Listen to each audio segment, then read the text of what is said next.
армысыздар, қалдарыңыз қалай? Бүгін мен сіздерге Айдананың қуыршағы 12-ші бөлімін айтып беремін. Ендеше тыңдаңыздар, біз бастаймыз. Кеттік! Бар кет, сендер біздің жауымызсыңдар, сендер жаусыңдар, деп қуыршақ Айдананы қылқындыра береді.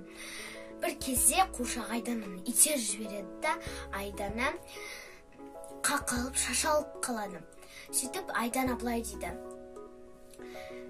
мен сендердің жауларың емеспін, мен сенің ағайындарыңды құтқарып беремін дейді. Қуыршақ: қалай? дейді. Айдана: ең бірінші темір тордан ағайындарыңды шығару керек.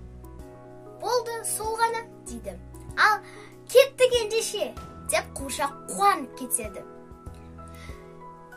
Сөйтіп Айдана бірінші кәрі ағайынын құтқаруға тырысады. Қолмен ашады, бірақ қолмен ашылмайды. Сөйтіп Айдана тіспен аша бастайды. Bir кезде тісі қанап кетеді. Айдана тісін қанағанына қарамастан аша береді.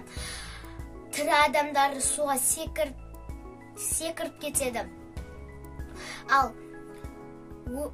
сол жақта өліп қалған адамдары бар.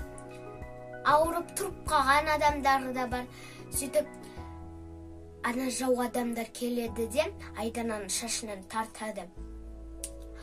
Қуыршақ Айданаға көмектесу үшін олардың кеудесіне жабысып алып, оларды итеріп жіберіп, көзі ашып жұмғанша қуыршақ оның Айдананың қолынан ұстап,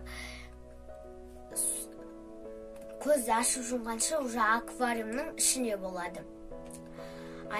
Олар бірге күліп жібереді. Айдана күліп ұйқысынан оянады. Ал аквариумға қараса, аквариумда қуыршағы тым-тырыс жатыр екен. Егер де балалар оның 13-ші бөлімін көргілеріңіз келсе, менің арнама жазылып, лайк басуды ұмытпаңыздар. Сау болыңыздар!